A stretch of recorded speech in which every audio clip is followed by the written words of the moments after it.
જૂની અદાવતના કારણે મિત્રો દેવાયત ખવડનું ફરી એકવાર વિવાદમાં નામ આવેલ છે. દેવાયત ખવડ દ્વારા ધ્રુવરાજસિંહ પર હુમલો કરવાનો બનાવ સામે આવ્યો છે. તો ચાલો સંપૂર્ણ માહિતી જાણીએ આપણે વિડીયો દ્વારા. બન્યા રહો. અમે સવારના 11 વાગે સોમનાથ જવા નીકળ્યા તો ડાયરેક્ટ જ ફોર્ચ્યુનર ગાડી આગળ ઊભી હતી અને ડાયરેક્ટ જ ઉપર આવીને 5 વાર જે કહેવાય ને કે 5 વાર અમને ઉપર ચડાવી દીધી ગાડી. પછી એમાંથી 15 પાછળ ગાડી હતી ક્રેટા, બંને ગાડી બ્લેક ફિલ્મ હતી, નંબર પ્લેટ હતી નહીં અને બે ગાડીમાંથી લગભગ 15 થી ઓછા મતલબ 12 થી 13 જણા ગાડીમાંથી ધોકા લઈને બધા નીકળ્યા અને જે ધોકા હતા એ લોખંડના હતા અને જે કાચ આખી ગાડીના કાચ બાજ મારા બધા ફોડી નાખ્યા. પછી મને બહાર કાઢ્યો, મને કીધું બહાર નીકળ, 10 શબ્દ બધા બોલી અને મને રિવોલ્વર બતાવી કે આ તારી આટલું 2 નંબરની રિવોલ્વર લાવ્યો છું, તને પાડી દેવાનો છું એમ કરીને મને 4-5 પગમાં જે ધોકા મારે એમાં ફ્રેક્ચર થયું છે અને હાથમાં ફ્રેક્ચર થયું છે. કોઈ હોઈ શકે નહીં, દેવાયત ખવડ પોતે જ છે. બધા જે 12 થી 15 જણા હતા, 12 થી 15 જણા બધાએ મોઢું બાંધેલા હતા. પછી છેલ્લે જેનું દેવાયતનું મોઢું ખુલી ગયું એટલે મને ખબર પડી કે દેવાયત છે. તો મેં 5 વાર કીધું દેવાયતભાઈ રહેવા દે, દેવાયતભાઈ રહેવા દે, પણ એ કોઈ માને નહીં. એટલે પગ મારી ના માર્યું અને આ રિવોલ્વર તારા આટલું લાવ્યો છું 2 નંબરની, વડાકો કરીને તેના માન નાખવાનું થઈ જતું. જો કેસ બેસ કરતો મારી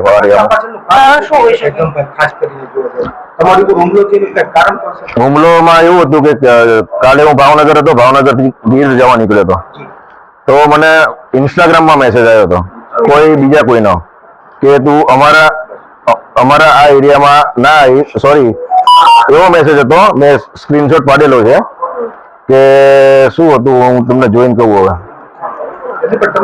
એમને ટૂંકમાં અમારા ગામમાં જે મારા દાદાનો જે પ્રોગ્રામ રાખેલો હતો એમાં એ નતા આવેલ તો અમે એના એ વખતે 8 લાખ રૂપિયા આપીને બોલાયેલા હતા. એ તો મીડિયામાં બધાને ખબર જ છે. 8 લાખ રૂપિયા અમે આપીને બોલાયા હતા તો પછી છતાં એ આયા નહીં અને પછી જે બધું ઘટના થયું એ કર્યું બીજા બધાએ અને બધું કર્યું અમારી ઉપર કે તે કર્યું છે તે કર્યું છે એમ. એ રીતના એને એમ કે તે મારી ગાડી પાણીમાં નાખી દીધી, તે મારી ગાડી પાણીમાં નાખી દીધી. આપણે એવું કશું કરેલું જ નતું.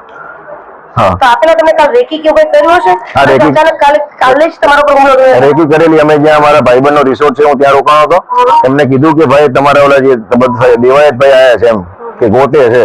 એટલે મેં બહુ ધ્યાનમાં લીધું નહીં. મેં કીધું આયા છે તો એને કઈ કામ હશે એમ. આવી તો ખબર જ નથી કે પાછળથી આ રીતના એમ મારી પર વાર કરશે એમ. હું ગાડી લઈને જતો હતો સોમનાથ, મારી સ્પીડ હશે ગાડીની 50 અને એ જે સામેથી ગાડી હતી 100 ની સ્પીડ હતી. ડાયરેક્ટ જ ઠોકી દીધી, પાછળથી બી ઠોકી, આગળથી બી ઠોકી અને ઉતરીને બધા ધોકા લઈને નીકળી પડ્યા. ગાડીમાં અમે 3 જણા હતા. મારો ચેન લઈ ગયા અને 42 કે 43,000 રૂપિયા સમથિંગ પડ્યા હતા એ લઈ ગયા, એ લૂંટ કરી. હા, ચેન મારો 15 થી 17 તોલાનો હતો, બિલ બી છે મારી જોડે. ના, બીજાને તો પછી એક જણો વિડીયો ઉતારતો હતો તો કે તું અહીંથી નીકળી જઈને કે તને માન નાખશું અમે. હા, પછી તમને હોસ્પિટલ કેવી રીતે આજે લેવા કે કાલ રાત્રે ને આ બધો બનાવ આજે 11 વાગે થયો. પછી અમે ગીર ગયા, ત્યાં આગળ કોઈ દવાખાનું હતું નહીં એટલે પછી અમે અહીંયા દાખલ થયા. હા, ફરિયાદ કરી છે ને. તો હવે જોવું રહ્યું આ જૂની અદાવતનો અંત શું આવશે અને ક્યારે આવશે. અમારી આ ચેનલમાં નવા હોય તો લાઈક કરો, શેર કરો, સબસ્ક્રાઇબ કરો અને કોમેન્ટ કરવાનું ભૂલતા નહીં.